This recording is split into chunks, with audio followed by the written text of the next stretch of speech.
কার কার মোবাইলের আজকে calling system পরিবর্তন হয়ে গেছে একটু কমেন্টে লিখে জানান। বিশেষ করে আমার মোবাইলেরও কলিং সিস্টেম পরিবর্তন হয়ে গেছে। আমি লক্ষ্য করেছি দুপুর 2টা কিংবা 2:30টার দিকে আমার এক বড় ভাই আমাকে যখন কল দেয়, কলটা যখন রিসিভ করতে গেছি আমি দেখতেছি আমার চোখগুলো এত বড় বড় হয়ে গেছে। মানে আমার চোখ না, ডিসপ্লে যে নামটা শো করতেছে, যে নাম্বারটা শো করতেছে, এক একটা অক্ষর এক একটা নাম্বার হাঁসের ডিমের মতো দেখাচ্ছে। আমি তো চিন্তা পড়ে গেছি, কিরে আজকে কি মোবাইল অতিরিক্ত বেশি টিপি করে ফেলছি নাকি উল্টাপাল্টা ফাংশানে গিয়ে আমি সেটিংটারে আউলাই ফেলছি। তো পরবর্তী চিন্তা করলাম যে আমি তো এরকম আজকে মোবাইল তো তেমন ঘাটাঘাটি করি নাই, টিপিও করি নাই, আজকে অন্য কাজে একটু ব্যস্ত ছিলাম।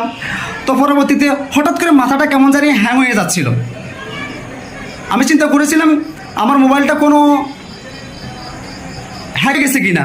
তো অনেকে কল দিলাম, অনেকে বলছে যে সেটিং পরিবর্তন হয় নাই, আবার অনেকে বলছে সেটিং পরিবর্তন হয়ে গেছে। তো তাৎক্ষণিক আবার ফেসবুকে ইউটিউবে গিয়ে স্ক্রল করতে শুরু করলাম। তো দেখতেছি যে অনেকে পোস্ট করতেছে। ওইটা দেখার পর মনে একটু স্বস্তি পেলাম যে শুধু আমার একার না, অনেকের পরিবর্তন হয়ে গেছে।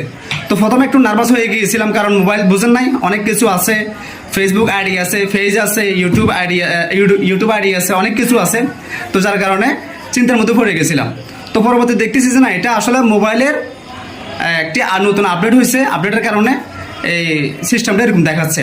তো যাই হোক, কারা কারা আমার মতো এরকম চিন্তার মধ্যে পড়ে গিয়েছিলেন, কাদের কাদের মোবাইলের সিস্টেম পরিবর্তন হয়ে গেছে একটু কমেন্টে লিখে জানাবেন। ধন্যবাদ সবাইকে।